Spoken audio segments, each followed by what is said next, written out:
Penelope, you're live with Eric and Vi. Hey. Okay, so my question is in regards to like chakras.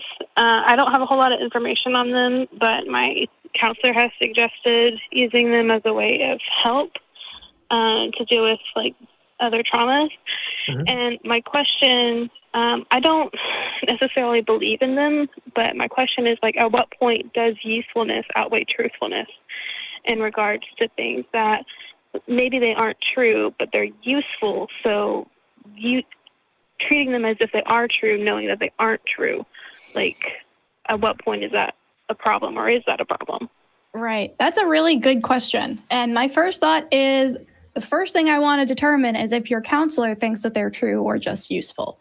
Because if they think that it's just a useful, visualization tool to help you relax or help you open up, parts of your body or whatever, then that's cool. You need to make sure that's the case, because if they actually believe that you have chakras and that focusing on them is going to help you, you need to find another therapist.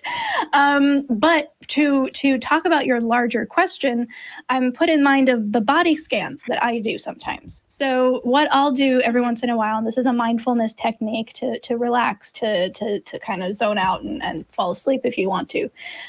You lay down and you just picture your body, and you start with your feet. And you think about your feet, and you're aware of them, and then you move up to your calves, and like you just go up your body, and you just feel every part of your body. And when I'm doing it, I have visualizations that help me to do that. Ooh, my feet are glowing. I'm going to imagine that. That's going to help me visualize it. Do I believe my feet are really glowing? No. Can I look up and be like, yep, they're normal feet?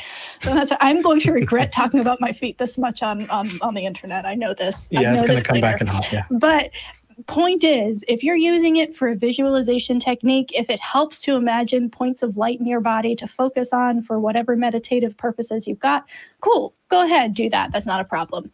If you think that you actually have chakras, or if your counselor does, then we come into the area where, well, are you using the best science to actually treat your issues? Because if you're not, then you might be losing the option of actually having somebody who gives you real medical treatment and scientific advice, as opposed to, well, focus on the throat chakra. Well, and I mean, yeah, and it ultimately, look at how it's going to affect your pocketbook. Right? Are you actually going to a doctor? Are you going through therapy? Or is somebody saying, hey, we need to align your chakras by giving you a very specific woo, do they want to do cupping? Do they want to put needles in you? Do they want to crack different, parts, muscles and think that's going to realign your chakras? Like, there's definitely a difference between utilizing that because it helps you visualize, like Vi said. The downside is if you start to think of that as true in the real world, because when you do that, then you can get misled when it comes to actual therapy.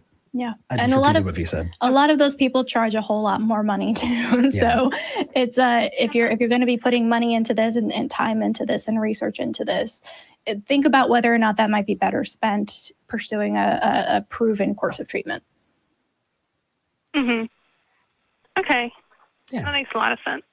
Yeah, for sure. I appreciate it. Absolutely. Thanks for calling in. I love the atheist callers we're getting this week. We are. Getting some big questions.